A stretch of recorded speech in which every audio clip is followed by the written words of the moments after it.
بسم اللہ الرحمن الرحیم۔ تفسیر عثمانی سورہ بقرہ پارٹ نمبر 7۔ اختلاف اللیل والنہار، رات اور دن کے بدلتے رہنے میں، والفلک اور کشتیوں میں، التی تجری جو لے کر چلتی ہیں، فی البحر دریا میں، بما ینفع الناس لوگوں کے کام کی چیزیں، وما انزل اللہ اور جو پانی میں جس کو کہ اتارا، من السماء من ماء اللہ نے آسمان سے، فاحیا بہ الارض پھر جلایا اس سے زمین کو، بعد موتہا اس کے مر گئے پیچھے، وبث فیہا اور پھیلائے اس میں، من کل دابہ سب قسم کے جانور، وتصریف الریاح اور ہواؤں کے بدلنے میں، والسحاب مسخر بین السماء والارض اور بادل میں کہ جو کہ تابع دار ہے اس کے حکم کا درمیان آسمان اور زمین کے، لآیات لقوم بے شک ان سب چیزوں میں نشانیاں ہیں، لقوم یعقلون عقل مندوں کے لیے۔ نمبر 1، ومن الناس اور بعض لوگ وہ ہیں، من یتخذ جو بناتے ہیں اللہ کے برابر، من دون اللہ اوروں کو، اندادن یحبونہم ان کی محبت ایسے رکھتے ہیں کہ حب اللہ جیسے محبت اللہ کی۔ نمبر 3، والذین آمنوا اور ایمان والوں کی، اشد حبا للہ اس سے زیادہ تر ہے محبت اللہ کی۔ نمبر 4، ولو یری الذین ظلموا اگر دیکھ لیں یہ ظالم، اذ یرون العذاب اس وقت کو جب دیکھیں گے عذاب، ان القوۃ للہ جمیعا کہ قوت ساری اللہ ہی کے لیے ہے، وان اللہ شدید اور یہ کہ اللہ کا عذاب۔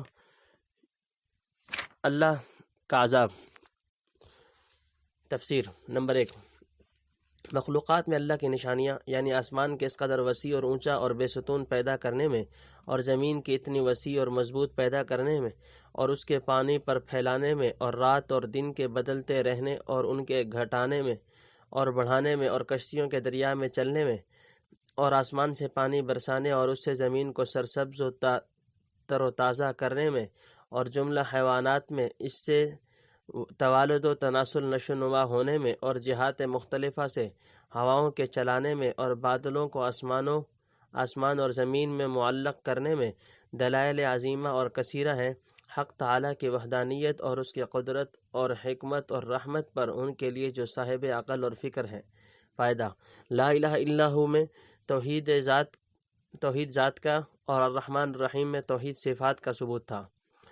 اور ان فی خلق السماوات الی آخری میں توحید افعال کا ثبوت ہوا، جس سے مشرکین کے شبہات بالکل مندفع ہو گئے۔ نمبر 2، یعنی آدمیوں میں جو کہ شعور و عقل میں جمیع مخلوقات سے افضل ہیں، بعض ایسے بھی ہیں کہ باوجود دلائل ظاہرہ سابقہ کے پھر غیر اللہ کو حق تعالیٰ کا شریک اور اس کے برابر بناتے ہیں۔ نمبر 3، بادل معبودوں کی محبت، یعنی صرف اقوال و اعمال جزیہ ہی میں ان کو اللہ تعالیٰ کے برابر نہیں مانتے، بلکہ محبت قلبی جو کہ صدور اعمال کی اصل ہے، اس تک شرک اور مساوات کی نوبت پہنچا رکھی ہے، جو شرک کا اعلیٰ درجہ ہے، اور شرک فی الاعمال اس کا خادم اور تابع ہے۔ نمبر 4، مومنین کو اللہ سے زیادہ محبت ہے، یعنی مشرکین کو جو اپنے معبودوں سے محبت ہے، مومنین کو اپنے اللہ سے اس سے بھی بہت زیادہ اور مستحکم محبت ہے، کیونکہ مصائب دنیا میں مشرکین کی محبت بسا اوقات زائل ہو جاتی ہے، اور عذاب آخرت دیکھ کر تو بالکل تبری اور بیزاری ظاہر کریں گے، جیسا کہ اگلی آیت میں آتا ہے، بخلاف مومنین کے کہ ان کی محبت اپنے اللہ کے ساتھ ہر ایک رنج و راحت، مرض و صحت، دنیا و آخرت میں برابر باقی اور پائیدار رہنے والی ہے، اور نیز اہل ایمان کو جو اللہ سے محبت ہے وہ اس محبت سے بھی بہت زیادہ ہے جو محبت کے اہل ایمان ما سوی اللہ، یعنی انبیاء و اولیاء، ملائکہ و عباد و علماء، یا اپنے آباء و اجداد اور اولاد و مال وغیرہ سے رکھتے ہیں، کیونکہ اللہ تعالیٰ سے تو اس کی عظمت شان کے موافق بالاصالہ اور بالاستقلال محبت رکھتے ہیں، اور اوروں سے بالواسطہ اور حق تعالیٰ کے حکم کے موافق ہر ایک کے اندازہ کے مطابق محبت رکھتے ہیں۔ مصرع، گر فرق مراتب نہ کنی زندیقی، خدا اور غیر خدا کو محبت میں برابر کر دینا، خواہ وہ کوئی ہو، یہ مشرکین کا کام ہے۔ العذاب، عذاب سخت عذاب ہے۔ نمبر 1، استبرأ الذین تبعوا جب کہ بیزار ہو جائیں گے وہ جن کی پیروی کی تھی، من الذین اتبعوا ان سے جو ان کے پیرو ہوئے تھے، ورأوا العذاب اور دیکھیں گے عذاب، وتقطعت بہم الاسباب اور منقطع ہو جائیں گے ان کے سب علاقے۔ نمبر 2، وقال الذین اتبعوا اور کہیں گے پیرو، لو ان لنا کرۃ کا کیا اچھا ہوتا کہ ہم کو دنیا کی طرف لوٹ جانا مل جاتا، فنتبرأ منہم تو پھر ہم بھی بیزار ہو جاتے ان سے، کما تبرؤوا منا جیسے یہ ہم سے بیزار ہو گئے۔ نمبر 3، کذالک یریہم اللہ اعمالہم اسی طرح پر دکھلائے گا اللہ ان کو ان کے کام، حسرات علیہم حسرت دلانے کو، وما ہم بخارجین من النار اور وہ ہرگز نکلنے والے نہیں ہیں من النار مار سے۔ نمبر 4، یا ایہا الناس اے لوگو، کلو کھاؤ، مما فی الارض زمین کی چیزوں میں سے، حلالا طیبا حلال پاکیزہ، ولا تتبعوا پیروی نہ کرو، خطوات الشیطان شیطان کے نشانات کی۔ نمبر 5، انہو ولا تتبعوا اور پیروی نہ کرو خطوات شیطان شیطان کی، انہو لکم عدو مبین بے شک وہ تمہارا دشمن ہے صریح، انما وہ تو یہی یأمرکم حکم کرے گا تم کو، بالسوء والفحشاء برے کام اور بے حیائی کرو، وان تقولوا علی اللہ اور جھوٹ لگاؤ اللہ پر، ما لا تعلمون وہ باتیں جن کو تم نہیں جانتے۔ نمبر 6، وَإِذَا قِيلَ لَهُمْ اور جب ان سے کہا جاتا جب کوئی ان سے کہے، اتبعوا کہ تابعداری کرو۔ تفسیر۔ نمبر 1، یعنی جن ظالموں نے خدا کے لیے شریک بنائے، اگر وہ اس آنے والے وقت کو دیکھ لیں جس وقت ان کو عذاب الہی کا مشاہدہ ہوگا کہ زور سارا اللہ ہی کے لیے ہے، عذاب خداوندی سے کوئی نہیں بچا سکتا اور اللہ کا عذاب سخت ہے، تو ہرگز اللہ کی عبادت کو چھوڑ کر دوسروں کی طرف متوجہ نہ ہوں اور نہ ان سے امید و منفعت رکھیں۔ نمبر 2، مشرکین کی اپنے معبودوں سے بیزاری، یعنی وہ وقت ایسا ہوگا کہ بیزار ہو جائیں گے متبوع اپنے تابع داروں سے، اور بت پرست اور بتوں میں کوئی علاقہ باقی نہ رہے گا، ایک دوسرے کا دشمن ہو جائے گا عذاب الہی دیکھ کر۔ نمبر 3، اور مشرکین اس وقت کہیں گے کہ اگر کسی طرح ہم کو پھر دنیا میں لوٹ جانا نصیب ہو تو ہم بھی ان سے اپنا انتقام لیں، اور جیسے یہ آج ہم سے جدا ہو گئے ہم بھی ان کو جواب دے کر جدا ہو جائیں، لیکن اس آرزو محال سے بجز افسوس کچھ نفع نہ ہوگا۔ نمبر 4، مشرکوں کے اعمال حسرت بن جائیں گے، یعنی جیسے مشرکین کو عذاب الہی اور اپنے معبودوں کی بیزاری دیکھ کر سخت حسرت ہوگی، اسی طرح پر ان کے جملہ اعمال کو حق تعالی اور ان کے لیے موجب حسرت بنا دے گا، کیونکہ حج و عمرہ اور صدقات و خیرات جو اچھی باتیں کی ہوں گی وہ سب تو بسبب شرک مردود ہو جائیں گی، اور شرک و گناہ جس قدر کیے ہوں گے ان کا بدلہ عذاب ملے گا، تو اب ان کے بھلے اور برے اعمال سب کے سب موجب حسرت ہوں گے، کسی عمل سے کچھ نفع نہ ہوگا اور ہمیشہ دوزخ میں رہیں گے، بخلاف موحدین اور اہل ایمان کے کہ اگر بسبب معاصی دوزخ میں جائیں گے تو انجام کار نجات پائیں گے۔ نمبر 5، اہل عرب بت پرستی کرتے تھے اور بتوں کے نام پر سانڈ بھی چھوڑتے تھے، ان جانوروں سے نفع اٹھانا حرام سمجھتے تھے، اور یہ بھی ایک طرح کا شرک تھا، کیونکہ تحلیل و تحریم کا منصب اللہ کے سوا کسی کو نہیں، اس بارے میں کسی کی بات ماننی گویا اس کو اللہ کا شریک بنانا ہے، اس لیے پہلی آیت میں شرک کی خرابی بیان فرما کر اب تحریم حلال سے ممانعت کی جاتی ہے، جس کا خلاصہ یہ ہے کہ جو کچھ زمین میں پیدا ہوتا ہے اس میں سے کھاؤ، بشرطے کہ وہ شرعاً حلال و طیب ہو، نہ تو فی نفسی حرام ہو جیسے مردار اور خنزیر، اور ما اہل بہ لغیر اللہ جن جانوروں پر اللہ کے سوا کسی کا نام پکارا جائے اور اس کی قربت مقصود ان جانوروں کے ذبح سے ہو، اور نہ کسی امر عارضی سے اس میں حرمت آ گئی ہو جیسے غصب، چوری، رشوت، سود کا مال، کہ ان سب سے اجتناب ضروری ہے، اور شیطان کی پیروی ہرگز نہ کرو کہ جس کو چاہا حرام کر لیا جیسے بتوں کے نام کے سانڈ وغیرہ، اور جس کو چاہا حلال کر لیا جیسے ما اہل بہ لغیر اللہ وغیرہ۔ نمبر 6، یعنی مسئلے اور احکام شرعیہ اپنی طرف سے بنا لو، جیسے کہ بہت سے مواقع میں دیکھا جاتا ہے کہ مسائل جزیہ سے گزر کر امور اعتقادیہ تک نصوص شرعیہ کو چھوڑ کر اپنی طرف سے احکام تراشے جاتے ہیں اور نصوص قطعیہ اور اقوال سلف کی تحریف اور تقلید کرتے ہیں۔ ما انزل اللہ اس حکم کو جو اللہ نازل فرمایا اللہ نے، قالو تو کہتے ہیں، بل نتبع ہرگز نہیں، ہم تو تابعداری کریں گے، ما الفینا علیہ اس کی جس پر دیکھا ہم نے، آباءنا اپنے باپ دادوں کو، اولو کان آباؤہم لا یعقلون شیئا اگرچہ ان کے باپ دادے نہ سمجھتے ہوں کچھ بھی، ولا یہتدون اور نہ جانتے ہوں سیدھی راہ۔ نمبر 1، ومثل الذین کفروا اور مثال ان کافروں کی ایسی ہے، کمثل الذین ینعق جیسے پکارے کوئی شخص ایک چیز کو، بما لا یسمع جو کچھ نہ سنے، الا دعاء و نداء سوائے پکارنے اور چلانے کے۔ نمبر 2، صم بکم بہرے ہیں، گونگے ہیں، اندھے ہیں، فہم لا یعقلون وہ کچھ نہیں سمجھتے۔ نمبر 3، یا ایھا الذین آمنوا اے ایمان والو، کلو کھاؤ، من طیبات پاکیزہ چیزیں، ما رزقناکم جو روزی دی ہم نے تم کو، وشکرو اور شکر کرو، للہ اللہ کا، ان کنتم ایاہ تعبدون اگر تم اسی کے بندے ہو۔ نمبر 4، انما حرم علیکم المیتۃ اس نے تو تم پر یہی حرام کیا ہے مردار جانور، والدم اور لہو، ولحم الخنزیر اور گوشت سور کا، وما اہل بہ لغیر اللہ وما اہل بہ لغیر اور جس جانور پر نام پکارا جائے اللہ کے سوا۔ نمبر 1، باپ دادوں کا اتباع، یعنی حق تعالیٰ کے احکام کے مقابلے میں اپنے باپ دادا کا اتباع کرتے ہیں، اور یہ بھی شرک ہے۔ چنانچہ بعض جہال مسلمان بھی ترک نکاح بیوگان وغیرہ رسوم باطلہ میں ایسی بات کہہ گزرتے ہیں، اور بعض زبان سے گو نہ کہیں مگر عمل درآمد سے ان کے ایسا ہی مترشح ہوتا ہے، سو یہ بات اسلام کے خلاف ہے۔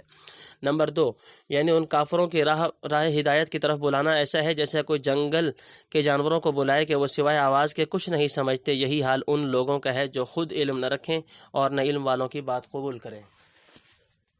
نمبر 3، کفار کی مثال، یعنی یہ کفار گویا بہرے ہیں جو حق بات بالکل نہیں سنتے، گونگے ہیں جو حق بات نہیں کہتے، اندھے ہیں جو راہ مستقیم نہیں دیکھتے، سو وہ کچھ نہیں سمجھتے، کیونکہ جب ان کے ہر سہ قوا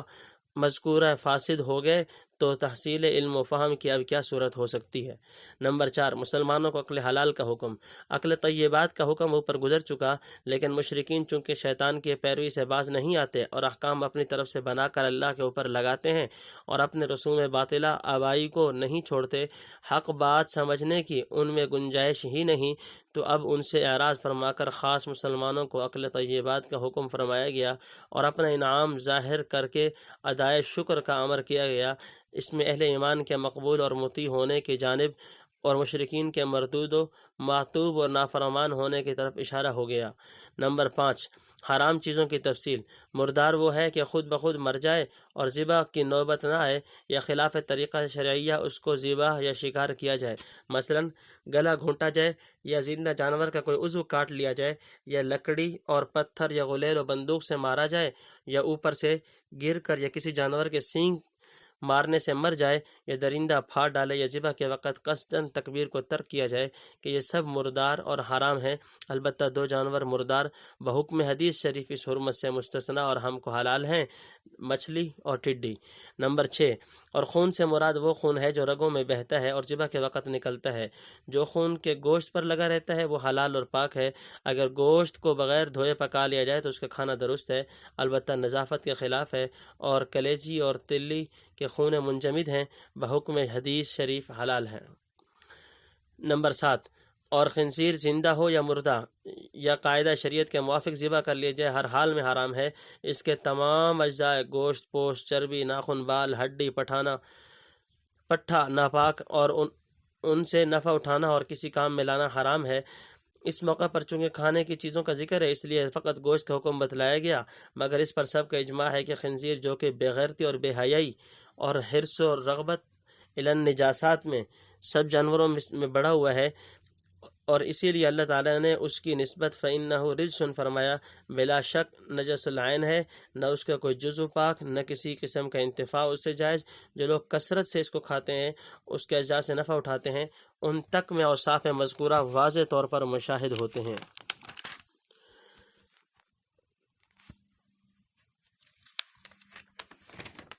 احل بہ لغیر اللہ، کسی اور کا، فمن اضطر غیر باغ، پھر جو کوئی بے اختیار ہو جائے، نہ تو نافرمانی کرنے والا ہو، ولا عادن اور نہ زیادتی کرنے والا، فلا اسم علیہ، تو نہیں اس پر کچھ گناہ نہیں ہے۔ ان اللہ غفور الرحیم، بے شک اللہ تعالیٰ معاف کرنے بخشنے والے اور نہایت مہربان ہے۔ نمبر 3 فلا اسم علیہ پہ نمبر 2 ہے۔ ان الذین، بے شک وہ لوگ، یکتمون جو چھپاتے ہیں، ما انزل اللہ من الکتاب، جو کچھ نازل کیا اللہ نے کتاب۔ نمبر 4 ویشترون بہ ثمنا قلیلا، اور لیتے ہیں اس پر تھوڑا سا مول۔ نمبر 5 اولئک ما یأکلون فی بطونہم، وہ نہیں بھرتے اپنے پیٹوں میں، الا النار، مگر آگ۔ نمبر 6 ولا یکلمہم اللہ یوم القیامہ، اور نہ بات کرے گا ان سے اللہ قیامت کے دن۔ نمبر 7 ولا یزکیہم، اور نہ پاک کرے گا ان کو۔ نمبر 8 وَلَهُمْ عَذَابٌ علیم، اور ان کے لیے ہے عذاب دردناک۔ نمبر 9 اولئک الذین اشتروا الضلالۃ بالہدی، اور یہی ہیں جنہوں نے خریدا گمراہی کو بدلے ہدایت کے، والعذاب بالمغفرہ، اور عذاب بدلے بخشش کے۔ نمبر 10 فما اصبرہم علی النار، سو کس قدر صبر کرنے والے ہیں وہ دوزخ پر۔ نمبر 11 ذالک بان اللہ نزل الکتاب بالحق، یہ اس واسطے کہ اللہ نے نازل فرمائی کتاب سچی۔ وَإِنَّ الَّذِينَ اخْتَلَفُوا، اور جنہوں نے اختلاف ڈالا، فی الکتاب، کتاب میں، لفی شقاق بعید، بے شک وہ ضد میں دور جا پڑے ہیں۔ تفسیر۔ نمبر 1 حرام ذبیحہ کی تفصیل۔ ما اہل بہ لغیر اللہ کا یہ مطلب ہے کہ ان جانوروں پر اللہ کے سوا بت وغیرہ کا نام پکارا جائے، یعنی اللہ کے سوا کسی بت یا جن یا کسی روح خبیث یا پیر یا پیغمبر کے نامزد کر کے، اور اس جانور کی جان ان کے نظر کر کے ان کے تقرب یا رضا جوئی کے نیت سے ذبح کیا جائے، اور محض ان کی خوشنودی کی غرض سے ان کی جان نکالنی مقصود ہو، ان سب جانوروں کا کھانا حرام ہے، گو بوقت ذبح تکبیر بھی پڑھی ہو اور اللہ کا نام لیا ہو، کیونکہ جان کو جان آفرین کے سوا کسی دوسرے کے لیے نظر و نیاز کرنا ہرگز درست نہیں۔ اس لیے جس جانور کی جان غیر اللہ کی نظر کی جائے تو اس کی خباثت مردار کی خباثت سے بڑھ جاتی ہے، کیونکہ مردار میں تو یہی خرابی تھی کہ اس کی جان اللہ کے نام پر نہیں نکلی، اس کی جان تو غیر اللہ کے نام زد کر دی گئی، جو عین شرک ہے۔ سو جیسے خنزیر اور کتے پر بوقت ذبح تکبیر کہنے سے حلت نہیں آ سکتی، اور مردار پر اللہ کا نام لینے سے کوئی نفع نہیں ہو سکتا، ایسے ہی جس جانور کی جان غیر اللہ کی نظر اور ان کے نامزد کر دی ہو، اس پر ذبح کے وقت نام الہی لینے سے ہرگز کوئی نفع اور حلت اس میں نہیں آ سکتی۔ البتہ اگر غیر اللہ کے نامزد کرنے کے بعد اپنی نیت سے ہی توبہ اور رجوع کر کے ذبح کرے گا تو اس کے حلال ہونے میں کوئی شبہ نہیں۔ علماء نے تصریح فرما دی ہے، اگر کسی بادشاہ کے آنے پر اس کی تعظیم کی نیت سے جانور ذبح کیا جائے، یا کسی جن کی اذیت سے بچنے کے لیے اس کے نام کا جانور ذبح کیا جائے، یا توپ چلنے یا اینٹوں کے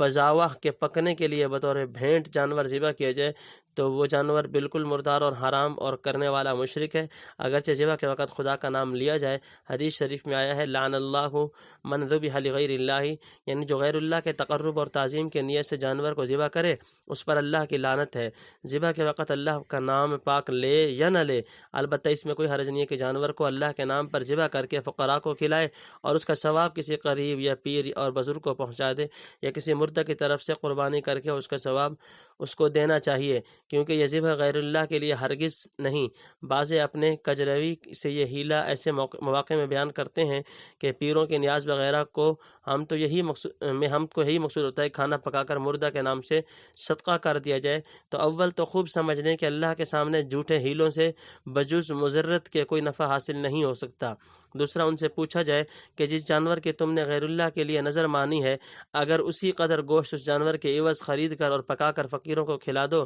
تو تمہارے نزدیک بغیر کھٹکے کے وہ نظر ادا ہو جاتی یا نہیں؟ اگر بلا تعمل تم اس کو کر سکتے ہو اور اپنی نظر میں کسی قسم کا خلل تمہارے دل میں نہیں رہتا تو تم سچے، ورنہ تم جھوٹے، اور تمہارا یہ فعل شرک اور وہ جانور مردار اور حرام۔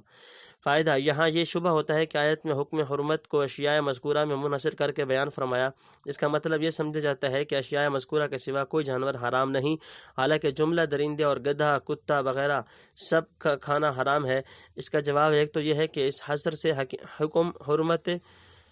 کو اشیاء مذکورہ میں منحصر کرنا ہرگز مراد نہیں کہ کسی کو اعتراض کی گنجائش ہو، بلکہ حکم حرمت کو صحت و صداقت کے ساتھ مخصوص فرما کر اس حکم کی جانب مخالف کا بطلان منظور ہے۔ یعنی بس بات یہی ہے کہ یہ چیزیں اللہ پاک نے تم پر حرام فرما دیں، اس میں دوسرا احتمال ہی نہیں، یعنی ان کا حلال سمجھنا بالکل باطل اور غلط ہے۔ دوسرا جواب یہ ہے کہ حکم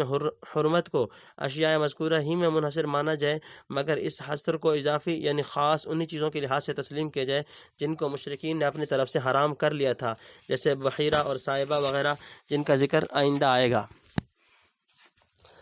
مطلب یہ ہے کہ ہم نے تو تم پر فقط میتہ اور خنزیر وغیرہ کو حرام کیا تھا، تم جو سانڈ وغیرہ کی تحریم اور تعظیم کے قائل ہو یہ محض تمہارا افطرا ہے۔ باقی رہے درندے اور خبیث جانور، ان کے حرام ہونے میں مشرکین میں بھی نزاع نہ کرتے تھے، سو یہ حصر انہی جانوروں کے لحاظ سے ہے جن کو مشرکین نے خلاف حکم الہی اپنی طرف سے حرام ٹھہرا لیا۔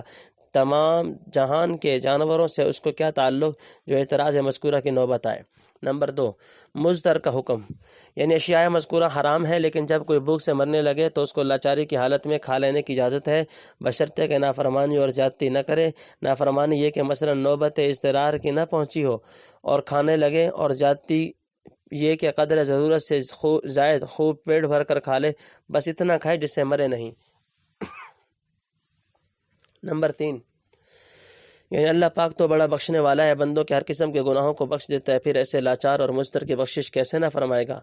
اپنے بندوں پر بڑا ہی مہربان ہے کہ مجبوری کی حالت میں صاف اجازت دے دی کہ جس طرح بن پائے اپنی جان بچا لو۔ اصل حکم ممانعت کا لاچاری کی حالت میں تم پر سے اٹھا لیا گیا، ورنہ اس مالک الملک کا حق تھا فرما دیتا کہ تمہاری جان جائے یا رہے، مگر ہمارے حکم کے خلاف ہرگز نہ کرنا۔ ایک خلجان یہاں یہ بھی ہوتا ہے کہ بھوک سے مرتے ہوئے مضطر بدحواس کو یہ اندازہ کرنا کہ اتنے لقموں سے سد رمق ہو جائے گا اور اس سے زائد ایک لقمہ نہ کھائے، محال نہیں تو دشوار تو بہت ہے، اس لیے ان اللہ غفور الرحیم فرما کر اس میں سہولت کر دی۔ نمبر 4، حلال و حرام میں یہودیوں کی تعریف، یعنی اللہ نے جو کتاب آسمانی میں حلال و حرام کا حکم بھیجا، یہود نے اس کو چھپایا اور اپنی طرف سے بڑھایا گھٹایا، جیسا کہ پہلی آیت میں مذکور ہو چکا۔ ایسے حضرت محمد صلی اللہ علیہ وسلم کی صفات جو اس میں لکھی تھی ان کو بھی چھپاتے اور بدلتے تھے، اور یہ دونوں سخت گناہ ہیں، کیونکہ ان کا مطلب اور نتیجہ یہ ہے کہ ہدایت اور طریقہ حق کسی کو نصیب نہ ہو، سب گمراہ رہیں، حالانکہ حق تعالیٰ نے تو کتاب اور رسول کو ہدایت خلق کے لیے بھیجا تھا، سو انہوں نے خدا کے بھی خلاف کیا اور خلق اللہ کو بھی جاہل اور گمراہ بنانا چاہا۔ نمبر 5، یعنی اللہ کی نافرمانی اور خلق اللہ کی گمراہی پر بس نہیں کہ بلکہ اس حق پوشی کے عوض میں جن کو گمراہ کرتے تھے ان سے الٹا رشوت میں مال بھی لیتے تھے، جس کا نام ہدیہ اور نذرانہ اور شکرانہ رکھ چھوڑا تھا، حالانکہ یہ حرام خوری مردار اور خنزیر کے کھانے سے بھی بدتر ہے۔ اب ظاہر ہے کہ ایسی حرکات شنیعہ کی سزا بھی سخت ہوگی، جس کو آگے بتلایا جاتا ہے۔ نمبر 6، یعنی گو ظاہر نظر میں ان کو مال لذیذ اور نفیس معلوم ہو رہا ہے، مگر حقیقت میں وہ آگ ہے جس کو خوش ہو کر وہ اپنے پیٹ میں بھر رہے ہیں، جیسا کہ طعام لذیذ میں زہر قاتل ملا ہوا ہو کہ کھاتے وقت لذت معلوم ہوتے اور پیٹ میں جا کر آگ لگا دیں۔ نمبر 7، کفار سے اللہ کے کلام نہ کرنے کا مطلب، اس میں یہ شبہ کسی کو ہو سکتا ہے کہ دیگر وجوہات سے تو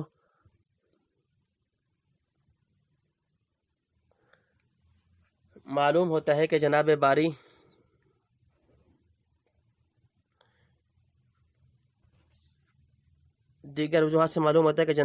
قیامت کو ان سے خطاب فرمائے گا، سو کلام نہ کرنے کا یہ مطلب ہے کہ لطف و رحمت کے ساتھ ان سے کلام نہ کیا جائے گا، اور بطور تخویف اور تذلیل و تحدید وعید جناب باری ان سے کلام کرے گا، جس سے ان کو سخت صدمہ اور غم ہوگا، یا یوں کہیے کہ بلا واسطہ ان سے کلام نہ کیا جائے گا، اور کلام کرنے کا جو ذکر ہے وہ ملائکہ عذاب کے وساطت سے ہوگا۔ فائدہ، لا یکلمہم اللہ کی دھمکی سے یہ امر صاف معلوم ہوتا ہے کہ ہر کسی کے دل میں محبت الہی خوب راسخ ہے، اگر سر دست محسوس نہ ہو تو اس کو ہم چوا خگر بزیر خاکستر سمجھنا چاہیے۔ قیامت کو جب کل موانع دور ہوں گے تو اس کا ظہور کامل ہوگا، کیونکہ اگر یہ نہ ہوتا تو پھر کفار کو یہ دھمکی ایسی ہوگی کہ کوئی اپنے دشمن کو ناخوشی اور اعراض سے ڈرانے لگے، جو بالکل بے سود ہے۔ محبان جانثار اعراض محبوب کو درد جاں گداز سمجھتے ہیں، نہ اعدائے پس معلوم ہوا نہ ادا۔ پس معلوم ہوا کہ قیامت کو ہر سینہ اللہ تعالیٰ کی محبت سے ایسا لبریز ہوگا کہ یہ بے التفاتی عذاب دوزخ سے بھی بدرجہ زیادہ ان کی جانکاہ معلوم ہوگی۔ نمبر 8، مومن اور کافر کی سزا کا فرق، یعنی اہل ایمان گو کتنے گناہ گار ہوں مگر دوزخ میں زمانہ معین تک رہ کر اور گناہوں سے پاک ہو کر جنت میں داخل کر دیے جائیں گے، بخلاف کفار کے وہ ہمیشہ نار میں رہیں گے اور کبھی پاک ہو کر جنت میں جانے کے قابل نہ ہوں گے، اور امور شرکیہ نے ان کو بمنزلہ نجس العین کے بنا دیا ہے۔ نجاست ان کی کسی طرح دور نہیں ہو سکتی۔ مسلمان عاصی کا حال ایسا سمجھے جائے جیسے پاک چیز پر نجاست واقع ہو گئی، نجاست زائل ہو کر پھر پاک ہو گیا۔ نمبر 9، واقعی اس سے زیادہ اور کیا عذاب علیم ہوگا کہ ظاہر بدن سے بڑھ کر ان کے باطن میں بھی آگ لگی ہوگی۔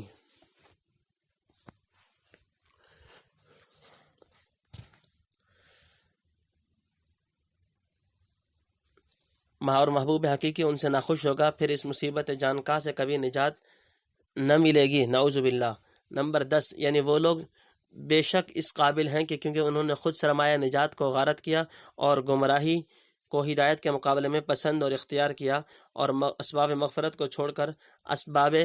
عذاب کو منظور کیا۔ نمبر 11، یعنی اپنی خوش دلی سے موجبات دخول نار کو اختیار کرتے ہیں، گویا آگ ان کو نہایت مرغوب اور محبوب ہے، اپنی جان و مال کے بدلے میں اس کو خرید رہے ہیں، ورنہ سب جانتے ہیں کہ عذاب نار پر صبر کرنا کیسا ہے۔ نمبر 12، یعنی یہ ضلالت کو ہدایت کے بدلے میں اور عذاب کو مغفرت کے بدلے میں خریدنے کی دلیل یا ان پر عذابات مذکورہ سابقہ کے ہونے کی وجہ ہے کہ اللہ تعالیٰ نے جو کتاب سچی نازل فرمائی انہوں نے اس کے خلاف کیا اور طرح طرح کے اختلاف اس میں ڈالے اور خلاف اور دشمنی میں دور جا پڑے، یعنی بڑا خلاف کیا یا طریقہ حق سے دور ہو گئے۔ ایک صورت یہ بھی ہے کہ ان کا صابر علی النار ہونا چونکہ بدیہہ البطلان نظر آتا ہے، اس لیے لفظ ذالک سے اخیر تک اس کے جواب کی طرف اشارہ فرمایا۔ ففہم لیس البر، نیکی کچھ نہیں، ان تولوا وجوہکم کہ منہ کرو اپنا قبل المشرق، مشرق کی طرف، والمغرب یا مغرب کی طرف۔ نمبر 1، ولکن البر، لیکن نیکی، بڑی نیکی تو یہ ہے، من آمن باللہ، جو کوئی ایمان لائے اللہ پر، والیوم الآخر اور قیامت کے دن پر، والملائکہ اور فرشتوں پر، والکتاب اور سب کتابوں پر، والنبیین اور پیغمبروں پر، وآت المال اور دے مال، علی حبہ اس کی محبت پر، ذوی القربہ قریب رشتہ داروں کو، والیتامہ یتیموں کو، والمساکین اور مسکینوں کو، وابن السبیل اور مسافروں کو، والسائلین اور مانگنے والوں کو، وفی الرقاب اور گردنیں چھڑانے میں، واقام الصلاۃ اور قائم رکھے نماز، وآت الزکاۃ اور زکوٰۃ ادا کرے، والموفون بعہدہم اور پورا کرنے والے اپنے قرار کو، اذا عاہدوا جب عہد کریں، والصابرین فی البأساء اور صبر کرنے والے سختی میں، والضراء اور تکلیف میں، وحین البأس اور لڑائی کے وقت۔ نمبر 2، اولئک الذین صدقوا، یہی لوگ ہیں سچے، اولئک هم المتقون اور یہی ہیں پرہیزگار۔ نمبر 3، یا ایھا الذین آمنوا، اے ایمان والو، کتب علیکم القصاص، فرض ہوا تم پر قصاص یعنی برابری کرنا۔ جی، نمبر 1 تفسیر۔ جب آیات سابقہ اپنی برائی میں سنے تو یہود و نصارہ کہنے لگے کہ ہم میں تو بہت سے اسباب و ہدایت و مغفرت موجود ہیں، ایک کھلی بات یہی ہے کہ ہم جس قبلہ کی طرف منہ کرنے پر مامور ہیں اس کی طرف متوجہ ہو کر نماز جو افضل عبادات ہے اس کو اللہ کے حکم کے موافق ادا کرتے ہیں، پھر ان خرابیوں اور عذاب کے ہم کیسے مستحق ہیں۔ اس خیال کی تردید میں فرمایا جاتا ہے کہ بڑی نیکی جو مغفرت و ہدایت کے لیے کافی ہو، یہ نہیں کہ تم صرف اپنا منہ نماز میں مشرق یا مغرب کی طرف کر لیا کرو اور عقائد و اعمال ضروریہ کی بھی پرواہ بھی نہ کرو۔ نمبر 2، عنوان نیکی اور بر کا جواب، یعنی نیکی اور بھلائی جو اثر ہدایت اور سبب مغفرت ہو، یہ ہے کہ اللہ اور روز قیامت اور جملہ ملائکہ اور کتب آسمانی اور انبیاء پر دل سے ایمان لائے اور ان پر یقین کرے،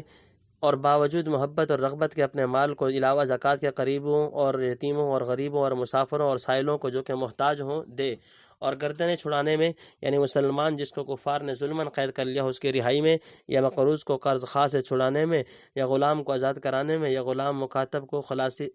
دلانے میں مال دیوے اور نماز کو خوب درستی کے ساتھ پڑھے اور چاندی اور سونے اور جملہ اموال تجارت میں سے زکوٰۃ دے اور اپنے عہد و قرار کو پورا کرے اور فقر و فاقہ اور بیماری اور تکلیف اور خوف کی حالت میں صبر و استقلال سے رہے۔ اور یہود و نصارہ چونکہ ان عقائد اور اعمال اور اخلاق میں قاصر اور ناقص تھے اور طرح طرح سے ان میں خلل اندازی کرتے تھے، جیسا کہ آیات قرآنی میں اس کا ذکر ہے،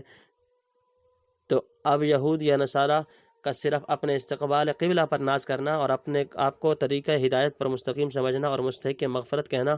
بیہودہ خیال ہے، تاوقت کہ ان اعتقادات اور اخلاق و اعمال پر قائم نہ ہوں گے جو اس آیہ کریمہ میں بالتفصیل مذکور ہیں۔ صرف استقبال قبلہ سے نہ ہدایت نصیب ہو سکتی ہے اور نہ عذاب الہی سے نجات مل سکتی ہے۔ نمبر 3، یعنی جو لوگ اعتقادات و اخلاق اور اعمال مذکورہ کے ساتھ متصف ہیں وہی لوگ سچے ہیں۔ اعتقادات اور ایمان اور دین میں یا اپنے قول و قرار میں، اور وہی لوگ پرہیزگار اور متقی ہیں اپنے اخلاق اور اعمال میں، یا بچنے والے ہیں گناہ اور بری باتوں سے یا عذاب الہی سے۔ اہل کتاب کے جن کو ان خوبیوں میں سے ایک بھی میسر نہیں، ان کا اپنے نسبت ایسا کرنا کیسے درست ہو سکتا ہے؟ پارٹ نمبر 7 بھی اپنے اختتام کو پہنچ گیا۔